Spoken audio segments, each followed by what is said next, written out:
Picture a small-town American woman who skyrockets into the highest circles of British nobility, ignites a constitutional crisis, and transforms an entire monarchy through the sheer force of her ambition and allure. Born Bessie Wallis Warfield in 1896, Wallis Simpson was a driven socialite who, against all odds, captured the heart of King Edward VIII. In a move that stunned the world, he abdicated the throne for the woman I love, plunging Europe's oldest royal dynasty into chaos. Beyond the headlines and the scandal, however, lies a riveting tale of glamour, political intrigue, and an unrelenting desire to escape the shadows of her humble beginnings. Welcome to the world of Wallis Simpson, where whispers of Shanghai secrets meet Parisian splendor, and a single love affair reshapes the course of British history. Let's delve into the life of the most controversial Duchess the modern age has ever known. Wallis Simpson entered the world on June 19, 1896, in Blue Ridge Summit, Pennsylvania, bearing a name that hardly seemed destined to shake the foundations of the British monarchy. She was born Bessie Wallis Warfield, a child of middle-ground privilege. Her father, Wallis Warfield, belonged to an old Baltimore family that still possessed hints of influence, while her mother, Alice Montague, had deep Virginia roots and a sense of lineage that stretched back to the earliest chapters of American society. Yet if one peered behind the respectable facade, one would find a precarious financial reality. Warfield died of tuberculosis when Wallis was barely 5 months old, leaving mother and infant to rely on whatever goodwill relatives might extend. Family ties in that era could be a lifeline or a prison sentence, and for young Wallis, her wealthy uncle, Solomon Davies Warfield, became the single greatest force, ensuring she never completely descended into obscurity. But even his largesse would not erase the gnawing sense of being an outsider looking in on a world of glitz and assurance. Baltimore, in the early 20th century, was a swirl of social codes and stratified circles. The Warfield name meant something, but not quite enough to make Wallis a shoe-in for the top echelon of society. She attended Oldfield School, the most expensive girls' academy in Maryland, an environment known for shaping refined young ladies. And although she wasn't the conventional beauty one might expect of a future style icon, she possessed charm, wit, and a certain irreverent boldness that made people take notice. Even then, the spark of ambition danced behind her eyes. She could project confidence in conversation, adopting a worldly air even before setting foot outside North America. She learned by careful observation how to catch the eye of someone more powerful, how to maneuver social gatherings with just the right blend of flattery and self-assuredness. And if wealth could not simply be inherited in spades, it might be courted through marriage. She was only 20 when she entered her first marriage to Earl Winfield Spencer, Jr., a U.S. Navy pilot. The wedding took place in 1916, and at first it might have felt to onlookers like a romantic leap for an adventurous young woman who longed to break free of Baltimore's constraints. Yet behind the scenes, it was a marriage that rarely found its footing. Spencer was prone to alcoholism, and the couple's life together quickly deteriorated.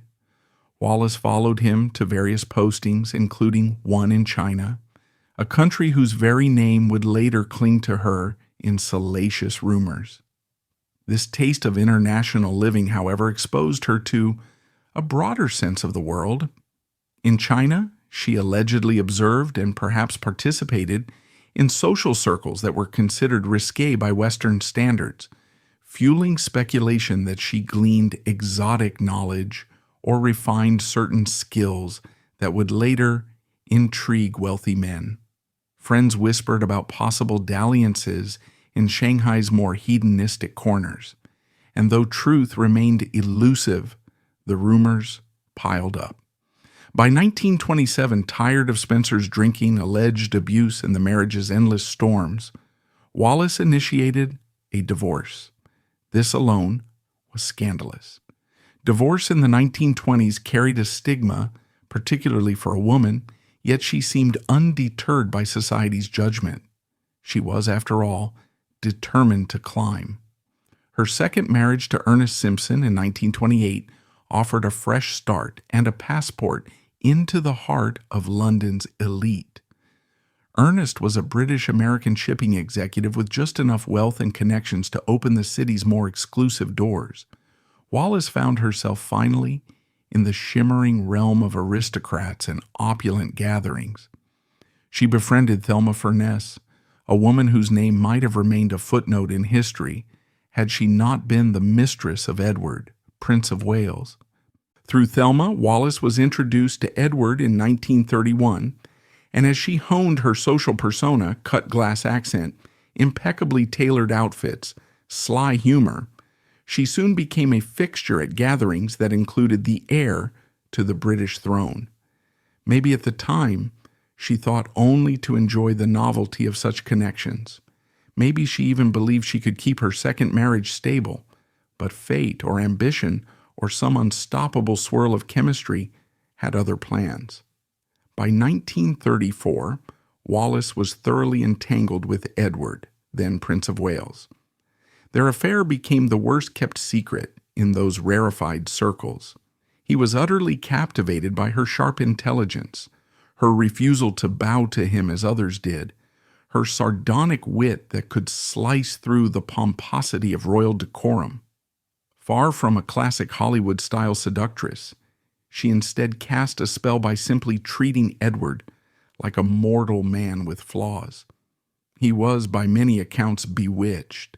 He showered her with extravagant jewelry, bracelets, brooches, rings that outshone anything she'd ever dreamed of receiving. Courtiers whispered that this brash American woman with her 2 divorces and bold manner was on track to cause a constitutional catastrophe if Edward ascended the throne. But neither Edward nor Wallis seemed capable of restraint. When King George V died in January 1936, Edward became King Edward VIII. Suddenly, the reality of his obsession with Wallis came crashing into the country's traditions like a sledgehammer. Here was the new monarch, adamantly insisting he would marry a twice-divorced American woman. The British government balked. The Church of England was appalled. The aristocracy murmured about her suspect moral character, referencing all those whispered tales from China, her divorces, and her perceived greed. For a time, Wallis attempted to defuse the crisis by telling Edward she would withdraw from his life for the sake of the crown. But Edward was resolute. He refused to let her go. With the government unwilling to sanction such a union, and with the public's mood darkening, Edward faced a stark choice: remain king without Wallis, or abdicate for love. The drama reached its crescendo in December 1936. The world listened, rapt, as Edward announced his abdication in a radio broadcast, stating that he could not fulfill his duties without the help and support of the woman I love. It was an unprecedented moment in British history, a monarch stepping down voluntarily for the sake of a personal relationship. Wallis had become, in the eyes of many, the woman who cost an entire nation its king. In some corners, she was loathed with a venom that bordered on hysteria. She was called an adventuress, a gold digger, an American interloper who had bewitched Edward with manipulative cunning. Some believed she held compromising letters or photos that forced Edward's hand. Others spread gossip that she had learned dark arts in Shanghai, thereby ensnaring him. None of these rumors were ever substantiated, but the storyline was too tantalizing to resist. The abdication was formalized, and Edward became the Duke of Windsor, his throne lost, his birthright cast aside. Wallis's divorce from Ernest Simpson became final in May 1937, and on June 3rd of that same year, she and Edward married in a private ceremony in France. The Church of England refused to sanction it, and the royal family refused to attend. Exile was the next chapter. The newly minted Duke and Duchess of Windsor led a life that, on the surface, seemed impossibly glamorous. They spent their days between a mansion in Paris, a villa in the south of France, and occasional sojourns in New York. They hosted lavish parties, frequented by luminaries such as Marlene Dietrich, forging a glittering social circuit that suited Wallis's taste for luxury. The Duchess became a style icon, her name synonymous with exquisite couture. Her wardrobes included items from the world's most prestigious designers, and her jewelry collection was rumored to rival that of any queen. Yet behind the shimmering facade lay hurt and humiliation. King George VI conferred on Edward the title of Duke of Windsor, but pointedly refused to grant Wallis the style Her Royal Highness. Edward, for his part, never stopped lamenting that snub on Wallis's behalf, feeling it was an insult orchestrated by his mother, Queen Mary, and by his sister-in-law, the new Queen Elizabeth. A subtle war was waged around etiquette, invitations, and finances, leaving the Windsors to perpetually exist in a limbo of half-invitations and stilted receptions, rarely permitted to step foot in Britain unless specifically allowed. World War II arrived like a tidal wave, sweeping aside many personal grievances, but not, it seemed, the controversies that attached themselves to Wallis and Edward. For a brief time, Edward held the post of Governor of the Bahamas, a move widely interpreted as a convenient way to keep the couple away from mainland Europe, where their perceived pro-German leanings caused alarm. Indeed, the Windsors made a notorious visit to Nazi Germany in 1937, shaking hands with Adolf Hitler, smiling for photographs with Nazi officials, including Joseph Goebbels and Hermann Goering. The British establishment reeled.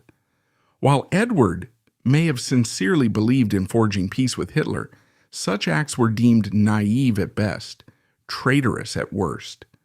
Rumors circulated that Wallis had once been intimately involved with Joachim von Ribbentrop, Hitler's foreign minister, who reportedly sent her a daily bouquet of flowers for a time.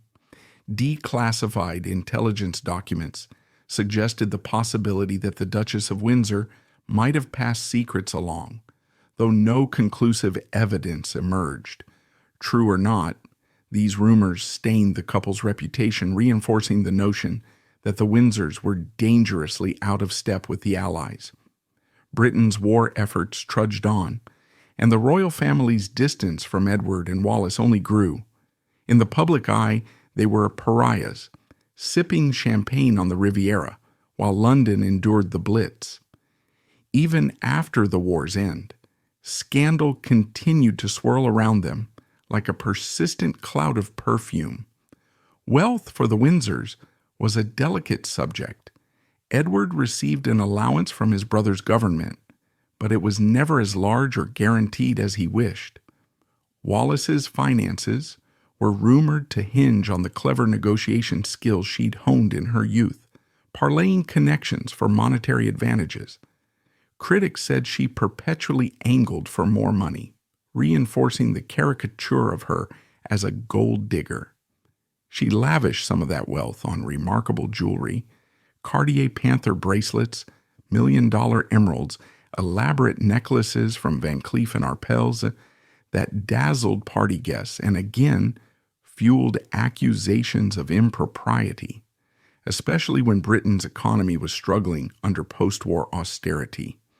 Nothing about her life seemed free of suspicion. Even the simplest dinner parties might be written off as a lavish display from a woman who should never have been there in the first place. Buried beneath the extravagance, though, were deeper personal miseries. Edward's single-minded devotion to Wallis was said to have become a burden for her. She'd been a fierce, independent figure, and now she was tethered to a man who had cast aside a kingdom for her. His entire existence revolved around her, leaving her little room to breathe. Some close associates claimed that Wallis confessed privately she never expected Edward to go through with the abdication. She had hoped he would simply keep her as a companion. Instead, he insisted on marriage, effectively cornering her into a role that made her a global scapegoat for years to come. If she showed any frustration or resentment, it came out in cutting remarks or thinly disguised barbs at Edward in front of their friends. Their marriage, locked away in French villas and chateaux, occasionally took on a claustrophobic flavor. A friend of the couple, Diana Moseley, once remarked on how Wallis would sometimes chide Edward in public like an exasperated mother scolding a child. Love, if it existed, was overshadowed by the complexities of an abdicated king, pinning all his emotional needs on one person. As the decades rolled on, the Duchess aged, but her mystique hardly faded. She wrote a memoir, The Heart Has Its Reasons, which offered a sanitized defense of her life, but did little to quell the endless speculation. She remained haunted by allegations from her time in China, where it was said she learned scandalous practices or engaged in wild affairs. The so-called China dossier, rumored to be compiled by intelligence agencies, never surfaced officially, but tidbits from diaries and letters teased at the possibility of a racier past.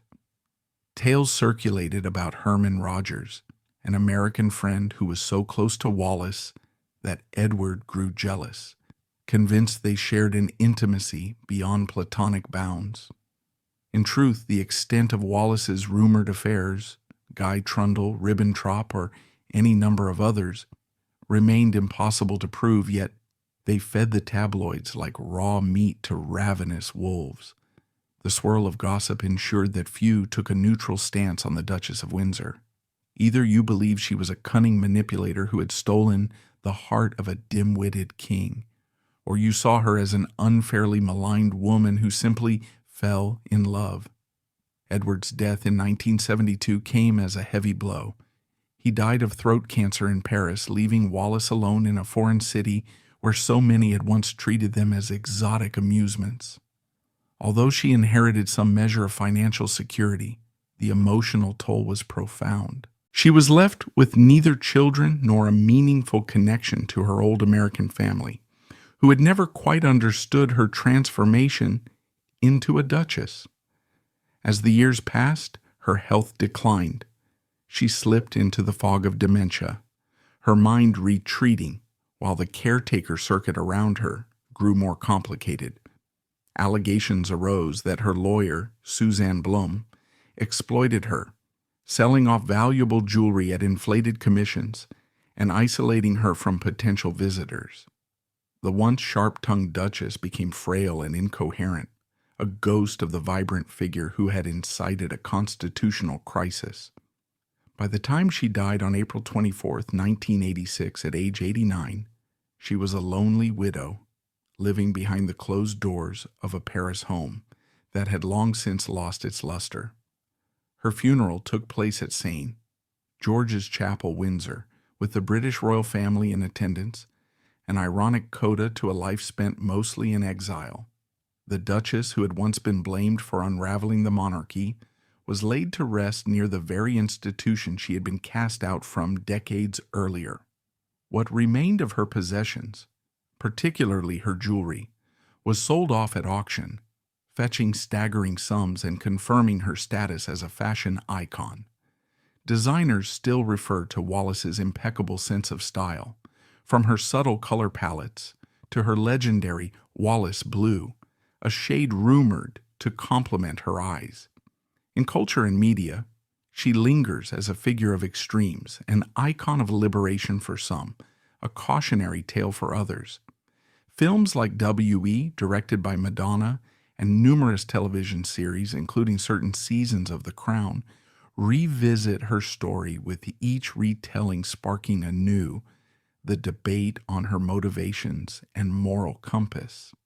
Books such as That Woman by Anne Seba or Andrew Morton's Wallis in love, dissect her psyche, searching for evidence of heartbreak or cruelty.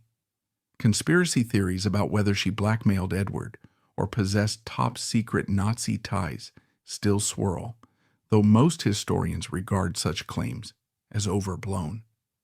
Ultimately, Wallis Simpson's place in history is assured, if not for the reasons she might have dreamed of in her youth. She triggered the abdication crisis that rerouted the British monarchy, pushing the reluctant Prince Albert to become King George VI, which in turn paved the path for Elizabeth II's long reign. She is forever part of that watershed moment when a king chose personal desire over centuries of tradition. And as with many such pivotal figures, her personal complexities are often overshadowed by the single monstrous event that defined her existence, the abdication. Even her own memoir seemed incapable of escaping that gravitational pull, framed as it was by her attempts to justify what others saw as an unforgivable intrusion into royal destiny.